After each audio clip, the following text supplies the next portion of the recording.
Ay, magandang gabi po. Pag-usapan natin yung nakikita ko na sa tingin ko ay isang malaking kasinungalingan ang ginagawa ni BBM sa pamamagitan ng pagsasabi na yung kanyang administrasyon ay nakabayad ng halagang 2 trilyon para daw sa utang ng Pilipinas sa labas ng bansa at saka sa loob ng bansa. Yan ang pinangalandakan nila sa ngayon. Na hindi ko naman hinanapan ko, inalam ko at lumalabas po na walang pundasyon. Bagkus, kung may binayad man siya 2 trilyon, ang umutang naman 2.6 trilyon. Mas malaking inutang. So yan po yung katotohanan na nangyari dito sa ngayon. Kaya atin ito, i-correct lang natin ang impression kasi masamang fake news ito eh.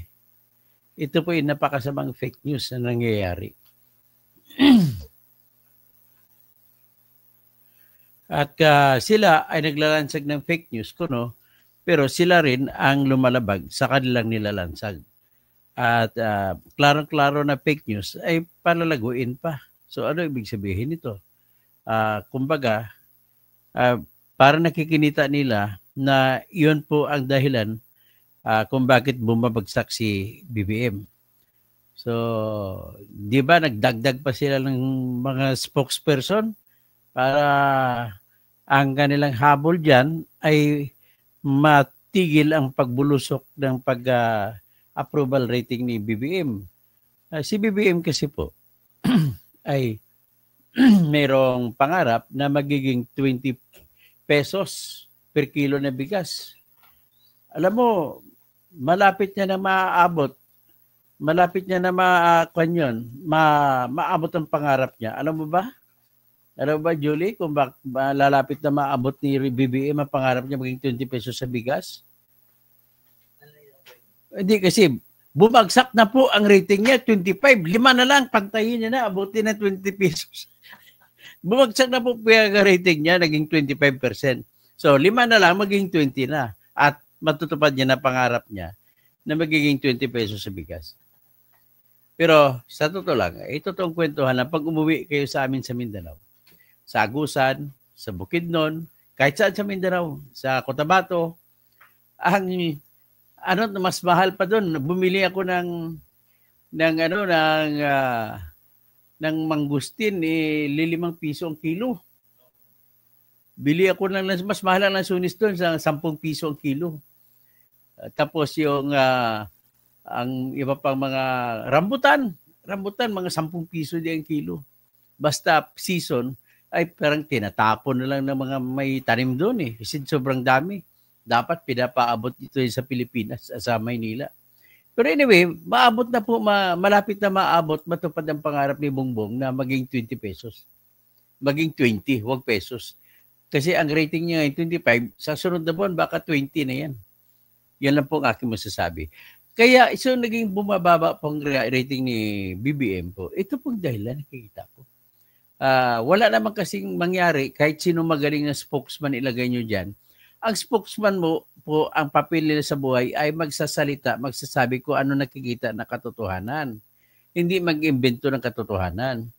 Kung ayan hanggang dyan lang, hanggang wala tayong magagawa. So ito pa yung isang fake news na ginawa nila ni BBM. Tingnan ninyo. Kalain mo ba na nagpalabas ng balita na 2 trillion daw na ibayad ni BBM sa utang noong nakaraang taon? Tingnan ninyo. Nagmamayabang pa yan ha. Tingnan nyo. Utang ng gobyerno na binayaran ng Marcos admin last year umabot sa 2 trillion pesos. Anong ibig sabihin yan? Kung pakitaan ko kayo ngayon ng detalye dito, kung 2 trillion ang binayad niya na wala tayong nakitang ebidensya, tumaas naman ang utang. Ito, ipapakita ko sa inyo. Ito po ay report ng Manila Bulletin. Okay, alamin, ipakita ko sa inyo yung report ng Manila Bulletin.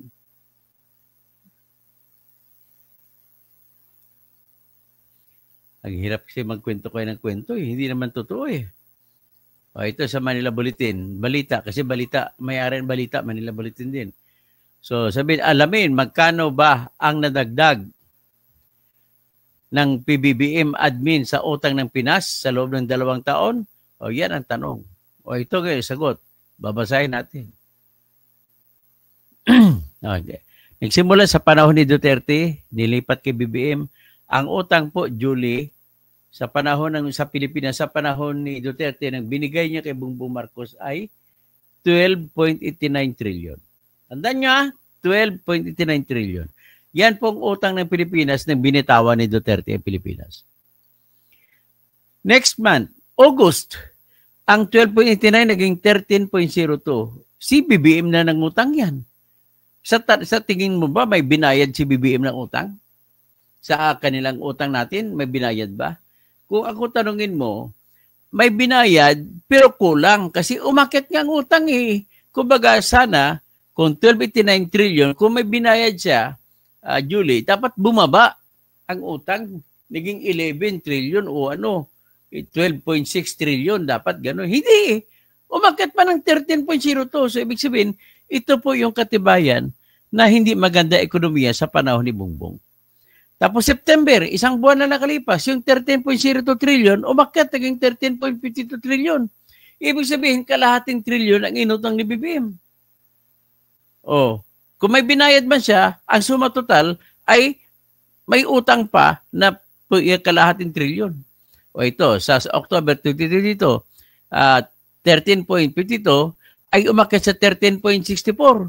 So, ibig sabihin, may utang pa na 0.12 trillion na nadagdag. Hindi bumababa, dumadagdag. Tapos November 2022 ay walang dagdag. At the same time, 13.64 trillion pa rin ang utang. Sa December 2022, ang 13.64 ay bumaba. Dito nakabayad si BBM. Nakasobra siya. Ang 13.64 naging 13.42. So, ibig sabihin, may sobra siya binayad at ang sobra ay binawas. So, ang binawas ay umabot sa 0.12 trillion. Ngayon, pasok na sa 2023. Yung 13.42 trillion ay naging 13.7. Bawi na naman. Bumaba lang, parang cha-cha na sayaw. Umatras lang, umabanti na naman ulit. Ayan, naging 13.7 trillion ng January 2023. Yung February 2023, naging 13.75 trillion. So, March 2023, naging 13.86 trillion. So, anong ibig sabihin yan? Ibig sabihin po, walang humpay, mahina ang ekonomiya natin. Kasi utang tayo ng utang eh. Ibig sabihin po, mahina ang koleksyon sa buwis at saka sa mga taripa o di kay customs. So, kasi kung sobra ang koleksyon sa mga buwis, bababa sana ang kasunod na taon na utang. O sa April, ang March na 13.86 trillion naging 13.91 April 2023. Tapos sa May 2023, ang 13.91 ay naging 14.1 trillion. Pataas na pataas. Mabuti pa sana kung spaghetti, pataas na pataas, pababa na pababa. Ito hindi eh. Tapos sa June 2023, naging 14.5 trillion. O, July 23, naging 14.24 trillion. Akyat ng akyat lang. Pagkatapos, August 2023, umakyat na naman, 14.35. September, bumaba ng konti, 14.27.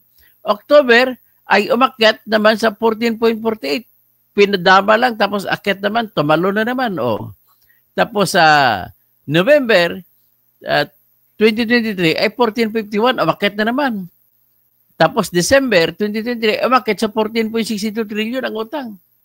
Yan po. So January 2024, ang 14.62 trillion na utang ay naging 14.79 trillion. Tapos sa February, naging 15.18 trillion. O, tapos sa March 2024 ay naging 14.93. So bumaba ng konti. Sa April naging 15.02 trillion ang utang. Yan. Ang May 2024 ay naging 15.35. Umakyat naman, umakyat. June 2024 naging 15.48. Sa July 2024 ay naging 15.69. O, kung susumahin mo, mula sa June 2022 na pumasok si Duterte, ang nilagay dito ay 13.42 minus 1.69 trillion ang itinaas. So, mula sa 11.92 trillion na utang noong 2021. Ibig sabihin, 2021 kay Duterte to. O mga nangutang si Duterte na 1.69. No? Pagkatapos, pagdating naman kay Bongbong Marcos, ay naging mula sa 2023, 14.62, nagdagdag ng pataas na rin. In other words, yung standard natin, kahit sino sa tingin ko ang presidente, ay tataas lang po. Ganun po ang ating utang. So, ito nga, pinapakita nila, inanunsyo nila sa Twitter. Pakita natin yung Twitter na to. Ang ganda ng pagkadisenyo pa, nakangiti pa si bibi mo. Oh, buong bansa, magdiwang. Utang ng gobyerno na binayaran ng Marcos admin last year, balik 2024, ay umabot sa 2 trillion. Ang hindi nila binibilang, ay umabot naman ang utang sa 2.56 trillion. Ito ito, nabasa niyo ito, report ng Bureau of Treasury natin. Okay, ano ko dito, ilagay ko rito. Bureau of Treasury report yan. Yan, Treasury report. Philippines 2024 gross borrowings hit record 2.56 trillion. Ibig sabihin, nakabayad niya siya ng 2 trillion, pero nangutang naman 2.56 trillion. Ano ibig sabihin yan? Ang plano ng gobyerno, mas mababa pang utangin dyan. Tumaas pa. O, basahin natin. Marcos administration's gross borrowings increased to 2.56 trillion pesos in 2024 in the middle of massive increases in both domestic and foreign borrowings. Mataas ang utang. Tumaas ang utang nila.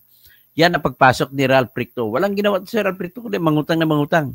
Data from the Bureau of Treasury showed that total borrowings went up 370 billion pesos last year. This is equivalent to nearly 17% hike from 2.19 trillion in 2023.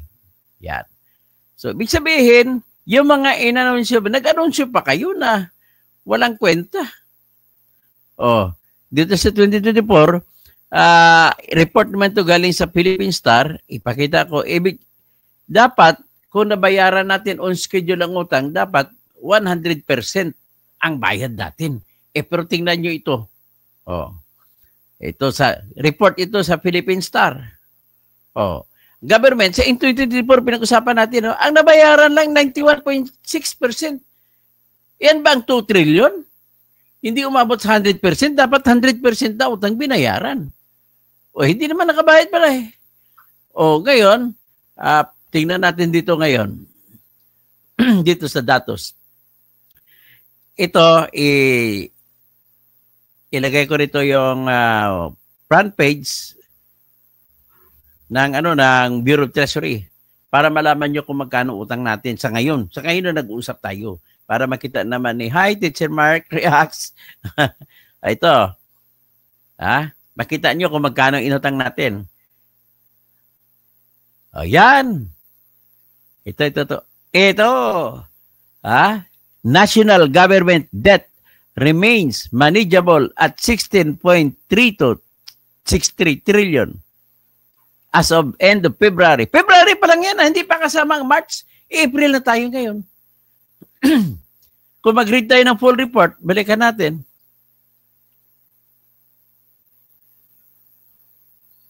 At saka nirelease pa pala yung nirelease pa yung pera ng mga era ng mga local government units. Kaya malaki ang gastos nila.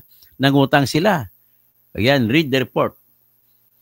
Sa naglagay dito, national government debt remains manageable at 16.68. Manageable pa yan 16.63 trillion. Yan pong utang natin. So hindi ko natin pinag-usapan dito kung paano performance ng ating pamahalaan sa panahon ni Bongbong sa bawat aspeto ng mga ating produksyon. Kung magkano kinita sa ating agrikultura, hindi ko nababanggitin dito. Basta itong kabuuan ay litrato po ito ng lahat, pagkalahatan. So dito, may pakpakita ko sa inyo. Ito po isa taong 2024 hanggat sa 2018. Gusto ko makita nyo ito.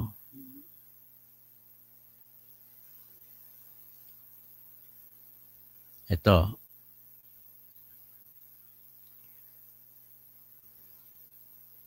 Binubuksan ko po yung website ng Bureau of Treasury. So makita mo, sa website ng Bureau of Treasury, ito yung December 2024. Ang pinaka-total na utang natin, 16.051 trillion pesos. 16 trillion, 651 billion, and 362 million. So kung yan ang utang natin, titingnan natin ang utang natin sa nung panahon ng December 2023. Noong December 2023, ang utang natin ay 14 trillion 616 billion 267 thousand pesos. So ngayon, almost 1.6 trillion ang inakyat. So, ibig sabihin, paano nyo i-explain na nakabayad kayo ng 2 trillion pero umangat by 1.6 trillion ang utang natin? Hindi ko alam kung si Teacher Mark Reacson kaya na explain ito. O, yan. Masyadong malaki ang inangat. Ang hirap naman. Ito gawa ba ito sa PCO? Philippine Presidential Conjecture Office? Sa fake news? Oh, paano nag-anunsyo kayo na kumikita? Malaking binay ni Bongbong tapos nang inusisa natin, napilitan tuloy ako mag-usisa. Ay, utang pa palang laki. Ang hirap naman kayo, magyabang kayo. Kung magyabang kayo, siguraduhin niyo na panalo kayo sa yabang ninyo. Ang problema sa yabang ninyo dito ay hindi nyo tinitingnan. So ito ngayon, kasi hanggang February naman tayo, ang record na yun na utang na 16.63 ay hanggang February lang po yun. Hindi pa binibilang ang March saka April dyan. So, tingnan natin ang debt indicators. Okay. Ipasok kong debt indicators. Ito.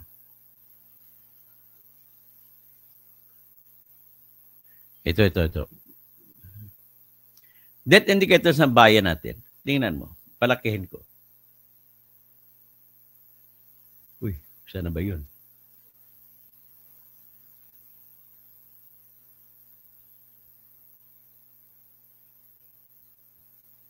Uy. Ulit.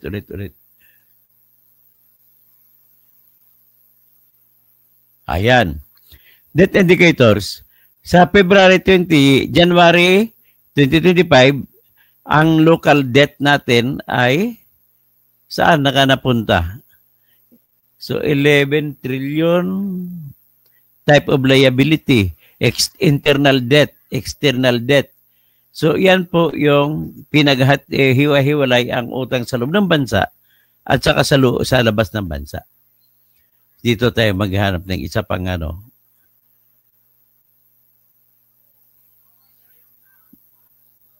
Ito.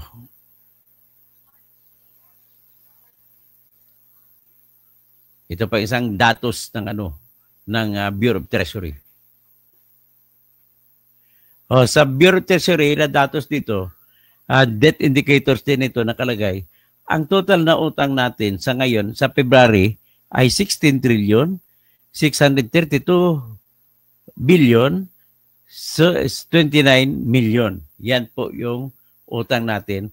Tapos yung January, ang utang natin na total ay 16 trillion, 312 billion, 772 million. So yung calendar year 2024 ay 16 trillion, 51 billion, 302 million. So ngayon, ang lampas ay mga 1.4 o 1.4, less than 1.4 trillion ang inutang. So mali ako na 1.6, sinabi ko na 1.4 trillion mula ng 2023. Na ang ibig sabihin po ay hindi dapat pinagmamayabang ni BBM na nakabayad siya ng 2 trillion. Kasi ang isa ng ibig sabihin po niyan ay nung pumasok siya, nilakihan ang utang, siyempre lalaki naman ang monthly amortization. So pag lumaki ang monthly amortization, siyempre lalaki din ang debt payment mo. Pero nakalagay dito sa report ng Treasury, hanggang 91.6% lang ng amortization ang na-produce mo na pera pambayad. Ibig sabihin, hindi mo na, halimbawa, kumuha ka ng Mercedes-Benz, Mercedes-Benz na sakyan. Ang monthly mo halimbawa ay 100,000. Eh ngayon, sa buwan na ito, imbis na 100,000 ibigay mo kada buwan, ay nakabayad ka lamang 91,600 pesos. So, utang ka pa. Ibig sabihin, yung scheduled payment mo ay hindi mo na-meet. Yan ang po ang ibig sabihin. Kaya nga, hindi ko alam kung saan pumupulot ito ng mga papuri si BBM. Mabuti pa kung magsalita kayo ng totoo para matutulungan pa kayo ng mga tao. Maintindihan naman kayo. Ang problema, panayabang na kaya ng 20 pesos per kilo, asa nangyari? Ang solusyon ninyo, import ka agad para lalabanan ang presyo ng bigas. Tama bang sapat bang solusyon yan? Kasi kung ako pong presidente dito, Teacher Mark React, simple na aking gagawin.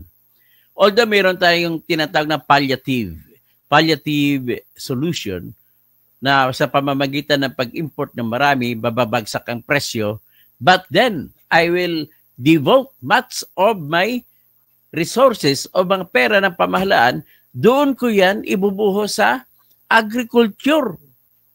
At ibubuhos ko, magtatayo po ang gobyerno ng industriya kasi hindi pa kaya ng private sectors. Maghikayat ako private sectors, kakapitalan ng gobyerno. Anong itatayo natin na industriya na sa tingin ko talaga ipapatok?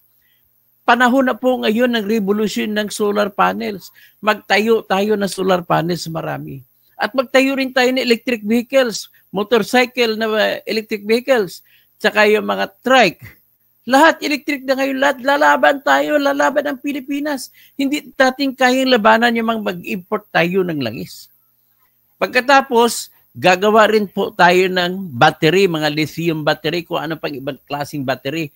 Kasi po, ako, aminin ko na sa inyo, ang sasakyan ko po ngayon ay very efficient. Ang sasakyan ko ngayon ay hybrid. Electric, kung maubos ang karga ng electric, aandar ka agad ng makina at kakargahan yung battery ng aking electric hybrid na car. Ang hybrid na car ko ay yung Nissan Kicks. Pag sumipa, isang tapak ko ng silador, parang bumubutyog lang. Ganun po, kaya Kicks ang pangalan. Kaya sinasabi ko sa inyo ito, sapagkat panahon na po tayo, pwedeng lumaban ng Pilipino. Kami mga engineer na Pilipino, kaya namin mag-produce ng technology na ganun. Ganun lang po ang aking hinihiling sana. So, hindi isun ayuda ibibigay. Imbis na magbigay kayo ng ayuda, gawa tayo ng industriya, kukunin ang lahat ng mga walang trabaho, dito kayo, turuan kayo kung paano magtrabaho. Itong trabaho, ito sa inyo po. Taasan natin ang sweldo, kailangan ang standard natin ang sweldo mas mataas, mga 1,000 kada araw, dapat ganoon. Pagkatapos, pipinuhin ang production para pagbenta kahit mura, malaki pa rin ang kikitain. O di kaya, ang objective lang ng gobyerno, kasi gobyerno ko naman, hindi ka naman gustong tumabo, hindi ka naman gustong kumita, kaya ang trabaho mo bilang gobyerno ay may pantay mo lang, mai-produce, maitawid mo lang ang tao. Eh, ang sa atin ngayon, panay ayuda nakalagay. Walang kwenta. Asan ang sense niyo? Mangutang naman kayo ng mangutang, kagaya nito. Kita mo? Huwag na kayo mag-fake news kasi. Oh, hindi ko nga alam si Attorney Claire Castro, kaibigan ko yan na I would defend her kung gustuhin ko. Kaya lang problema ko, hindi ko talaga kaya depensahan. Kasi yung mga nabanggit niya, hindi masuportahan ng katotohanan. Mapipilitan naman siya magsabi ganun, yan naman ang binibigay sa kanya ng mga tao ni Bongbong na balita. Dapat magbalita naman kayo na totoo. Kahit po lugi ang ating pamahalaan, maglabalita naman kayo na totoo. Yan naman po ang hinahanap namin. Hindi na namin habulin kung magaling kayo na presidente. Magbalita lamang kayo ng totoo para naman po kami mga Pilipino, kahit kontra kami sa inyo, tutulong kami, mag-isip kami kung paano makaproduce. Kagaya halimbawa sa circle ko, gumawa ko ng diskarte na mapakain ko ang dalawang pamilya ko, ibig sabihin, gagawa ko ng konting negosyo. Kasi mga pamilya ko, tatay ko, nanay ko, tapos pamilya ko, sarili ko. O, ganun po dapat ang pinag-isipan natin mga Pilipino. Pero paano ka makapagsagawa niya kung ang gobyerno mo hindi tumutulong? Andyan ang gobyerno na may mga pulis na nagtatanim ng droga, biglang lulusob, tatanim ng ebidensya, tatanim ng kung sino-sino ang tataniman. Ito po, dapat malaman sana ni ano, ayoko lang, hindi lang ko pa rin makapagsalita kung sino. May tinutulungan po kasi ako na kinidnap. No, hindi ko banggitin kung sino yung kinidnap. Humingi lang tulong sa akin. Sa aming pag-imbestiga, yung kinidnap na po yan ay may connection doon sa nangidnap, doon sa bata na naputulan ng daliri. Hanggang doon lang aking kwento. My message is clear na BBM, huwag ka na magmayabang na mababa ang crime rate. Marbil, huwag ka na magmayabang mababa ang crime rate. Mababa nga pero matindi naman. Isang bilang ng krimen, kidnapping naman. Kontra sa snatching. At ito po, Marbil, ikaw, kababayan ko, General Nick Torre, sasabihin ko na po sa inyo ang katotohanan. Ang dami na pong bentahan ng droga sa ngayon. Ano na talaga? Sila pa matatapang ngayon. Yung magsusumbong-sumbong na kapitbahay, pag-initan yan. Yan po ang katotohanan sa buhay natin, BBM. You do not have to say anything good for you. Let your work do the good things for you.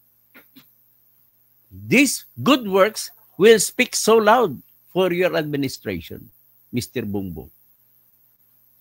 At yan lamang ang paraan mo. Tanggalin mo yung korupsyon nyo dyan. Mga korupsyon ni Lisa. Na mga smuggling ninyo. Tanggalin nyo lahat yan. Wala ka rin magbinibigyan ng pabor. Sa smuggling sa bigas, mga kaibigan mo rin. Lahat na lang po na diskarte, feeling mo kayo may-ari ng Pilipinas. Hanggang dyan lang muna tayo at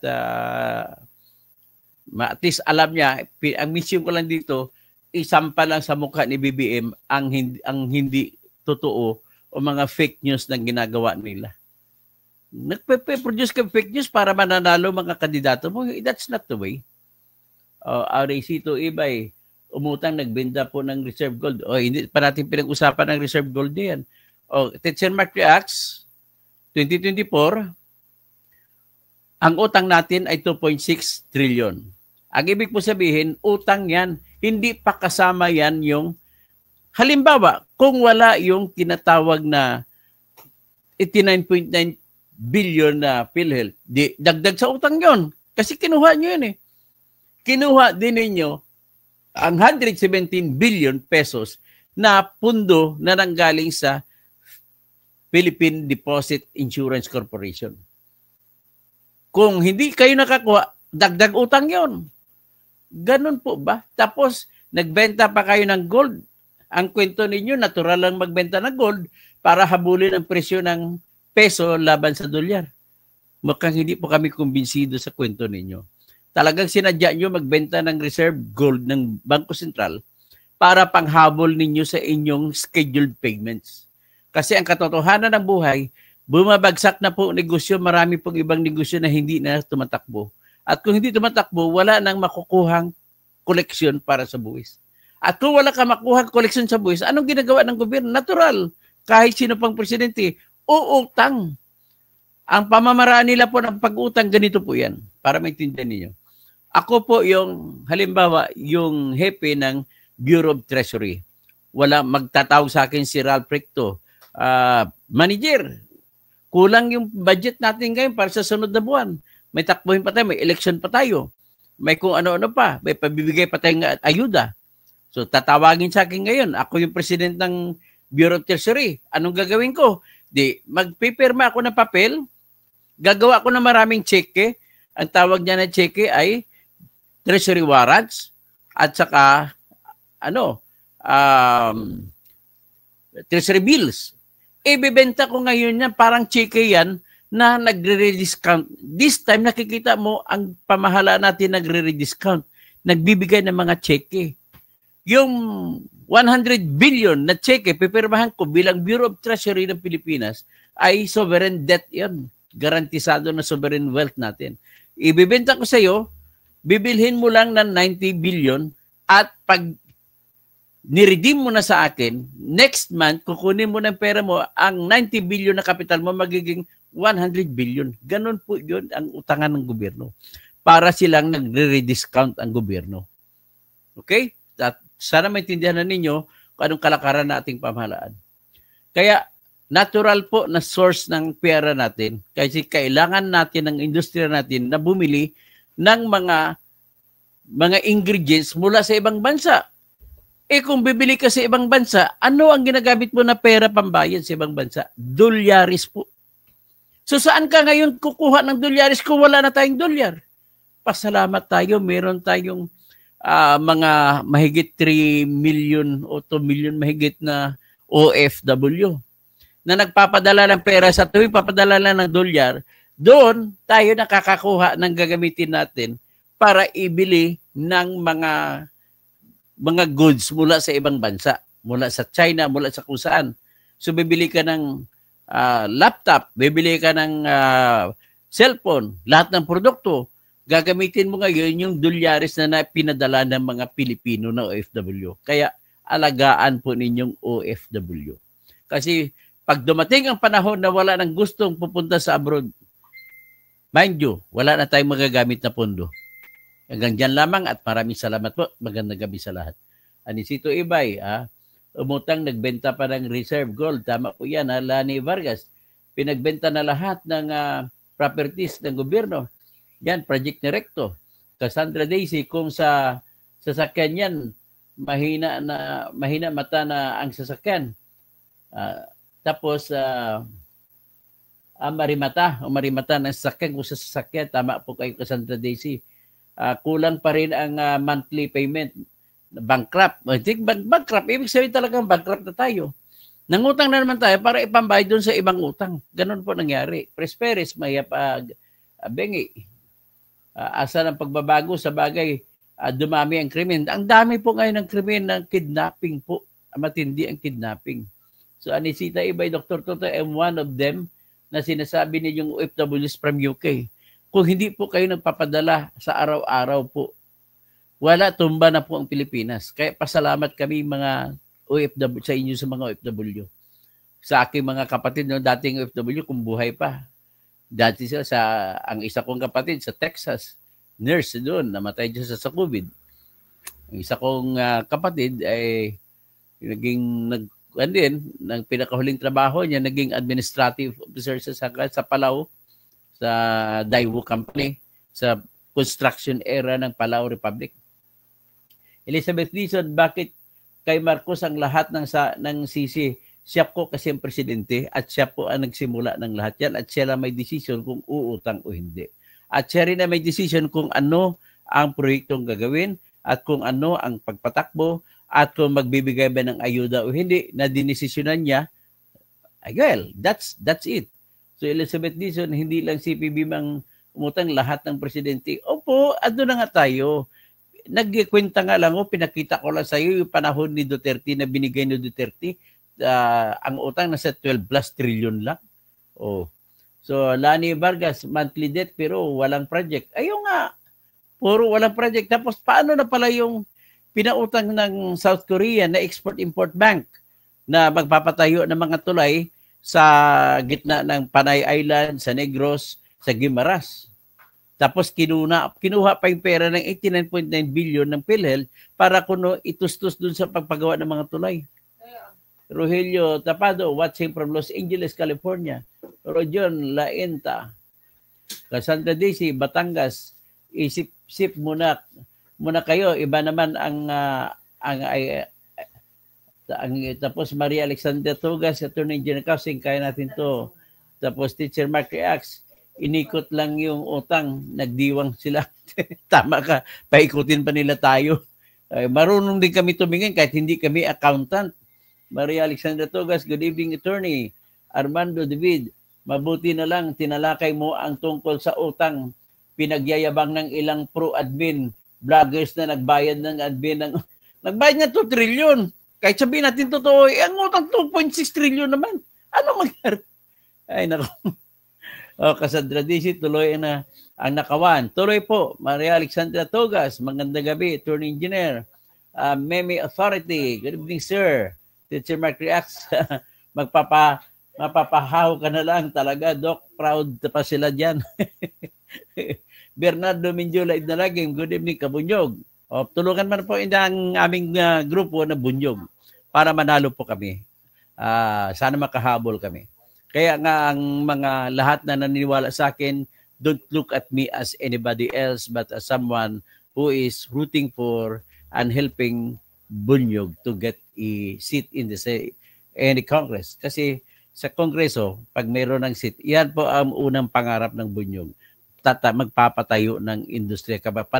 Panukala namin na magkaroon ng mga industriya, mapagawaan ng sasakyan na electric vehicle, paggawaan ng mga battery na gagamitin sa electric vehicle, paggawaan ng mga solar panels para naman mapapalitan ang ating mga eco-eco electric cooperative at liliit na pangangailangan natin ng mga gasolina at crudo at tataas na ngayon ang ating mga value ng ating buhay, value ng ating kayamanan sapagkat po nagdadagdag ng value ang araw kung ginagamit ang araw. Pero kung hindi mo ginagamit, wala po siyang value added. Imagine, sa value added, meron akong 10,000 kilowatt na panel. Siguro mga 10 panel yan. 10 panel. At kung ang isang panel ay 5,000 watts, 500 watts. So sa 10 panels, magkaroon ako ng 5,000 watts na generating capacity. Sapat na po yan sa 3 aircon, isang refrigerator, tapos may mga hindi naman mabigat nga ng karga ng TV, mga LED TV na, at may mga computer, kasapat na po yan yung 5,000 kilowatt na gamit. Sa araw ka nang galing. So, nagdadagan value, gumagamit ka ng computer, nagpo-produce ka ng production na gumagawa ka ng content, ang gamit mo yung araw. So, nagdadagdag kayo ng value, hindi, kasi walang kapalit na hindi balik ka gaya ng bibili ako, magbabayad ako sa Meralco, ang Meralco naman, bibili naman ng gasolina at ibibigay sa akin. So, ibig sabihin, patas-patas lang. Pero, kung manggaling ako sa araw, ay dagdag ang value. Ganun po ang value added na buhay natin. Kaya, I do believe na kung lahat tayo, kasi magle-lecture din ako dito ng paano paggawa ng mga solar panels.